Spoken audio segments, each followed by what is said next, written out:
Part 2. Freelancer. Don't swim with the current or against it. Swim where you need to go. Eastern proverb. A year after finishing university at the age of 22, I created my first official company, which I called Stealth Consulting Company. A word meaning invisibility or evasion may not, in retrospect, have been the best choice of name for a software developer. But at the time I thought it had a nice ring to it, and it fit well. The entire staff of the new company consisted of me alone. I was the director, salesperson, and programmer rolled into one, and so the name suited me in that way. It was a year before Stealth acquired its second employee. Using the Clarion database engine and programming language, I created a system I called ASOBI, Automated System for Oversight of Budget Implementation. When Yakushia's Ministry of Finance sent money to its regional branches for specific purposes, each branch would then enter information on how the funds were actually used into ASOBI and send a report via modem to the ministry to monitor the use of taxpayer funds. So, my system would show, for example, whether a budget allocation for school repairs was actually spent on the purchase of an SUV for the head of some village administrative council. Misuse of government funds was, and continues to be, a serious problem in Russia. The leadership of the Ministry of Finance approved my idea. The city administration followed suit, and my company signed agreements with them to develop and implement the system. Already thoroughly familiar with the subject area, I created a complex and fully operational oversight system in a couple of months. In test runs, we got information on budgetary expenditures the day after funds were allocated, from the northernmost point of Yakutia, the town of Tixi, which sits 660 miles away from Yakutsk on the shore of the Arctic Ocean. Keep in mind, this was before the internet. The information was transmitted using Zeisel modems over phone lines at a speed of 2,400 bits per second, which was quite sufficient for the communication of text on financial operations. This is when the paradoxical nature of life in a country with high levels of corruption manifested itself, as it often does. The system was so effective and did so much to increase the transparency of government spending that it was immediately the target of sabotage, from both the districts that were to be monitored and from the Ministry of Finance that was to do the monitoring. No one wanted these additional problems and headaches. It was an excellent life lesson. In Russia, and elsewhere for that matter, things are frequently not organized as they should be, or how people tell you they are. To keep the system and the company alive and prevent all my effort from going to waste, I quickly engineered what's called a pivot in the startup world. I repurposed ASOBI from a monitoring system to a program that would help state financial institutions keep records of taxes received, as well as their expenditure. In this new format, the system drew support from financial backers, and I spent a couple of years traveling all throughout Yakutia getting it set up. The Republic is the largest administrative unit in Russia, and the world. At 1.2 million square miles, it's nearly the size of India. But India has a population of over 1 billion, and Yakutia, with its harsh climate and remote location, is home to fewer than 1 million. The territory might even have more lakes than people by some estimates. ASOBI's widespread implementation provided me the opportunity to see just how vast Yakutia was, how varied and beautiful its natural landscapes were, and how hospitable, kind, and compassionate the residents of the north were, always willing to help one another. I saw enormous quarries where they mined diamonds. I saw trucks working at coal pits that were so gigantic that one wheel alone was the size of a luxury sedan. I watched great swaths of the taiga burn, and the specialized firefighting squads working to combat the blaze. I installed ASOBI in villages in western Yakutia, where criminal gangs ran the town, and I was strictly forbidden from going out on my own. I was driven everywhere in an official car, and I saw the limitless tundra north of the Arctic Circle, and the northern lights, the enormous Vilyui Dam, and the reservoir it created, the Vilyui Sea. I first encountered the internet several years prior to that, in 1994. Just like my first introduction to computers, it knocked me off my feet. True, the speed of the channel only let us communicate via text, without even images, let alone sound or video. But I still couldn't believe that I was exchanging messages in real time with someone on the other side of the world. It was completely incredible. The opportunities and possibilities it created boggled the imagination. It was clear that the internet would gradually become a place to obtain the latest news, communicate, buy and sell goods, educate oneself, and much more. It was another year before we had permanent internet access at work, and another year after that I bought a dial-up modem for home. We were among the first in Yakutia to see the internet and start using it. The other 99.9% of the Republic's residents had no idea what the word meant or what it did. The internet soon became my favorite hobby, and I spent a lot of time online every day. It was the exciting first-generation internet, when sites like Alta Vista and Yahoo were popular, along with the now-forgotten IRC chat and the FTP protocol that you could use to save and transfer files. It's hard to imagine now, but Google, YouTube, and the first social networks were still years away at the time, and mobile applications wouldn't emerge for decades. But I still wasn't using the internet for my main job. At one point, I tried starting an offline business, and I ended up absolutely hating it. After signing a lucrative contract with the local Ministry of Finance, I decided to use part of that money to create a mini chain in Yakutsk of 3 kiosks that would sell a variety of low-cost goods, like snacks and beer. The small trade business was flourishing at the time. There were kiosks and booths of different sizes all over the city. I thought it would be a way to diversify my business interests and create a constant source of income. What I got instead was a constant source of problems. I found some used iron kiosks at a dump on the outskirts of the city and repaired and painted them. To help get things organized quickly and optimize the taxes, all the permits were issued in the name of a society for the disabled. I'd reached an agreement with the director to donate a percentage of my profits to the group.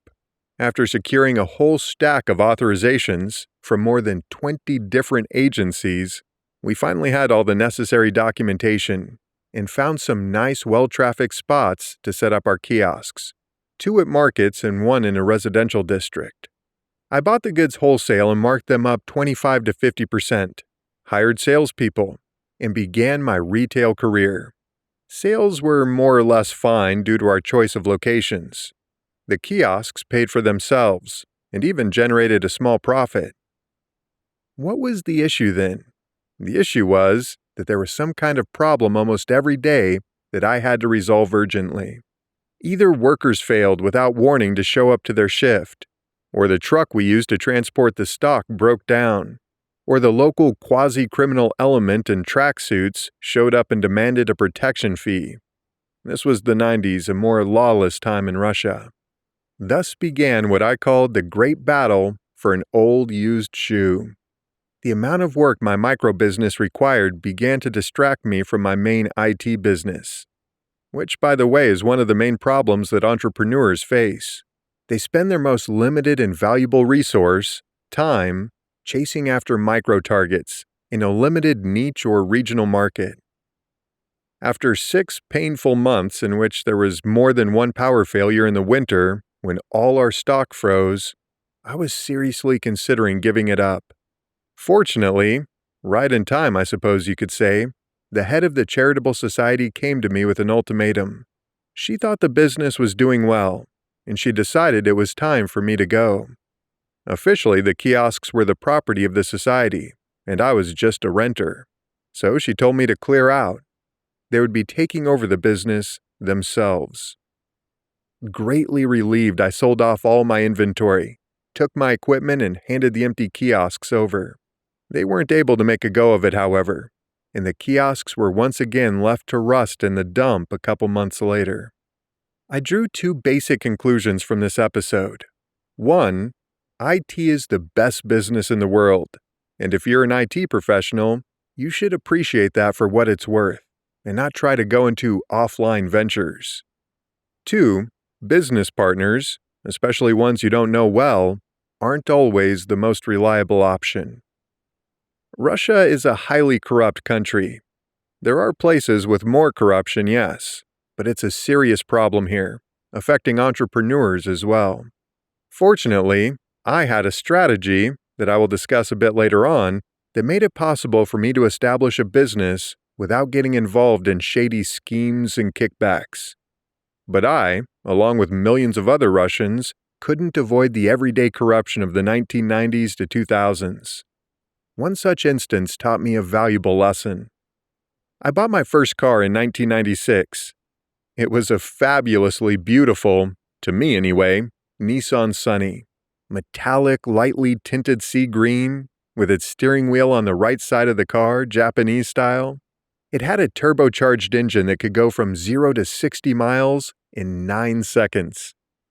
It was only 3 years old, which was practically new for those days. I paid $9,000, a significant sum for me and many others in those days. And, like any 22-year-old with a beauty like that in the garage, I couldn't wait to take it for a spin. The only problem was I didn't have my driver's license yet. I'd signed up for driving lessons at the same time as I bought the car, and wouldn't be able to get my license for another few months.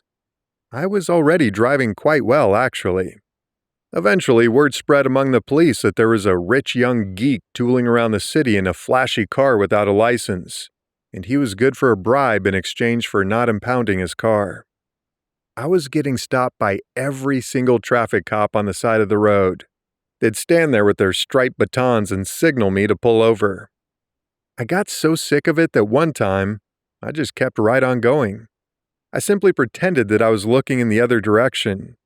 When I passed him, I looked in the rearview mirror and saw him run to his patrol car, switch on his lights and siren, and come after me. I made a split-second decision, turning down the nearest cross street, and pressed the pedal to the floor. I blasted through 2 or 3 stoplights, including red lights, after checking to make sure there were no pedestrians. At the end of the street where it hit the embankment, I made a hard left, brake squealing. In my peripheral vision, I saw a black Mercedes, not the norm for Yakutsk, flash past. If I'd made the turn just a couple seconds later, it would have hit me square on, at speed. This was all very, very dangerous and reckless, and neither my youth nor the adrenaline flowing through my veins was sufficient justification for the risk I put myself and other people in. I had a passenger with me, a classmate clutching a VHS VCR to his chest. We'd borrowed it to watch Hollywood movies at my house.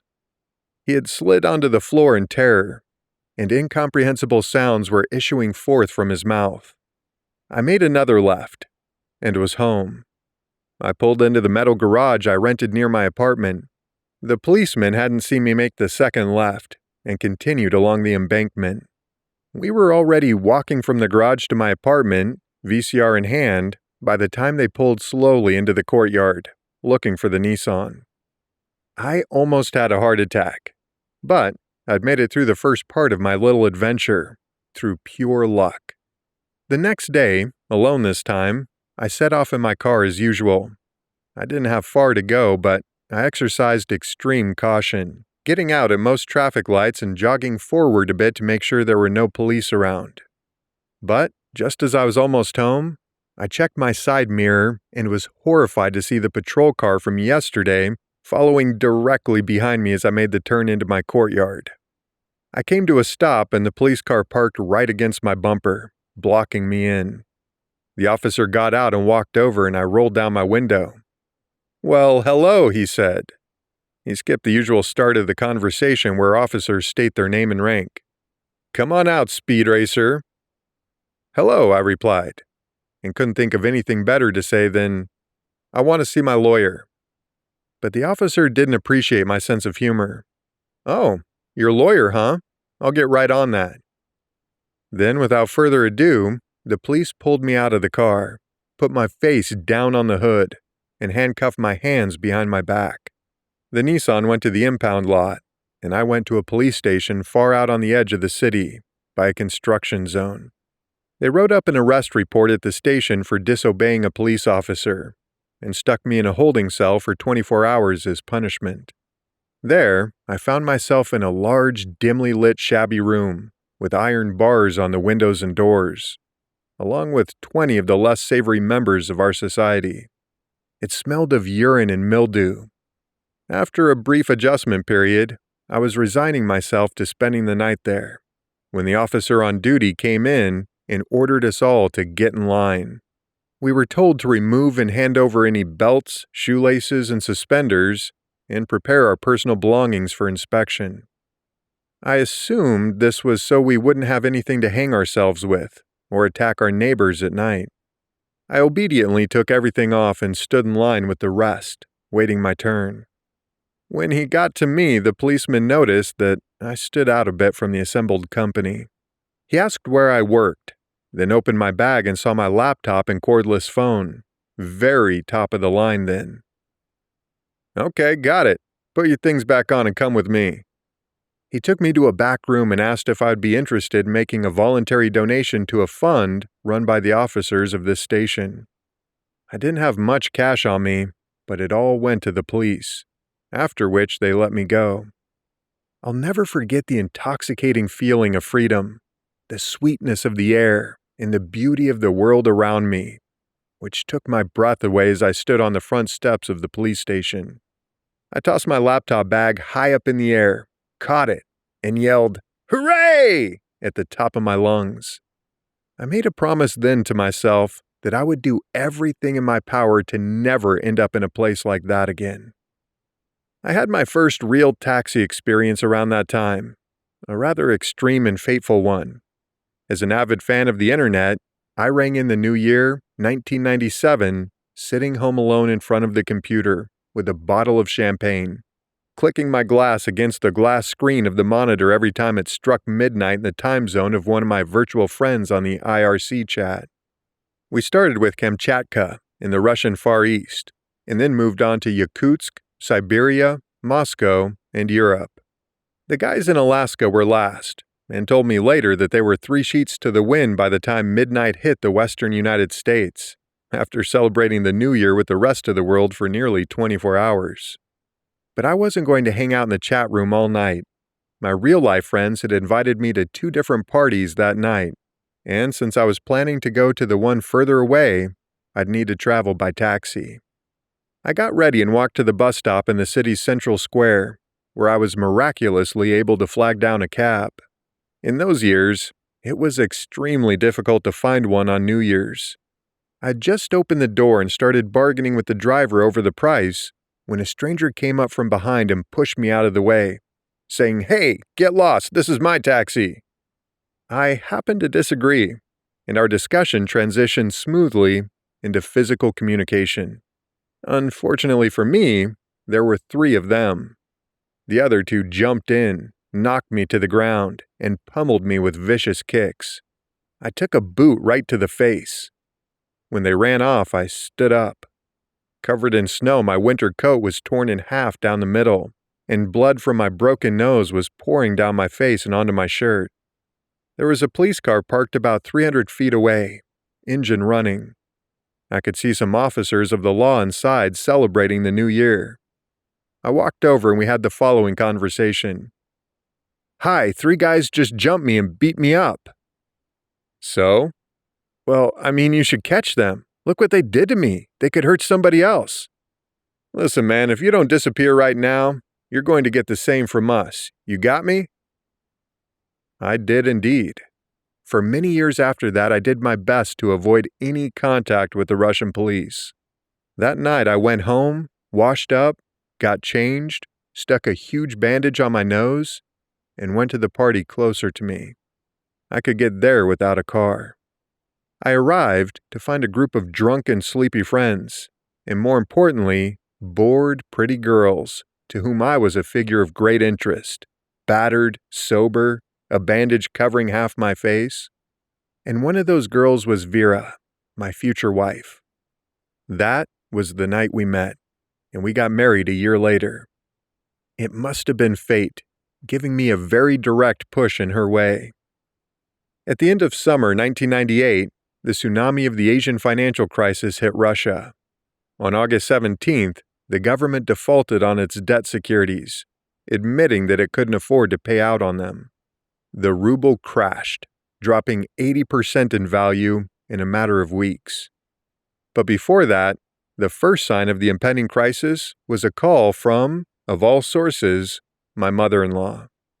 "Listen, Arsen, they said on the morning news that customers in Moscow couldn't withdraw money from their accounts in Toko Bank. Do you bank with them?" Toko Bank was one of the largest private banks in the country, and my company did indeed bank with them. When I heard that, I immediately drove over to the bank, wrote a check for the full balance of our account, and demanded cash. I told them I wasn't leaving without my money, and I parked myself in front of the cashiers, scowling. I had to wait several hours, but the manager eventually realized that this client meant business, and that his behavior could start a panic. He told me, in a whisper, that I could have the entire amount if I took it in coins. I ended up with a trunk full of canvas bags of coins, and that was how I paid my only employee her salary for a long time thereafter, in heavy sacks, like some fairy tale medieval lord. I was the last client in Yakutsk to get anything out of Toko Bank. All payments were frozen, and the bank collapsed and went bankrupt several days after that. I quickly bought an SUV with most of the money I withdrew to save it from depreciation. Now, in addition to my Nissan Sunny and the IZH truck left over from my kiosk business, I had a beautiful Toyota Surf diesel SUV. 3 cars at the same time. A whole fleet.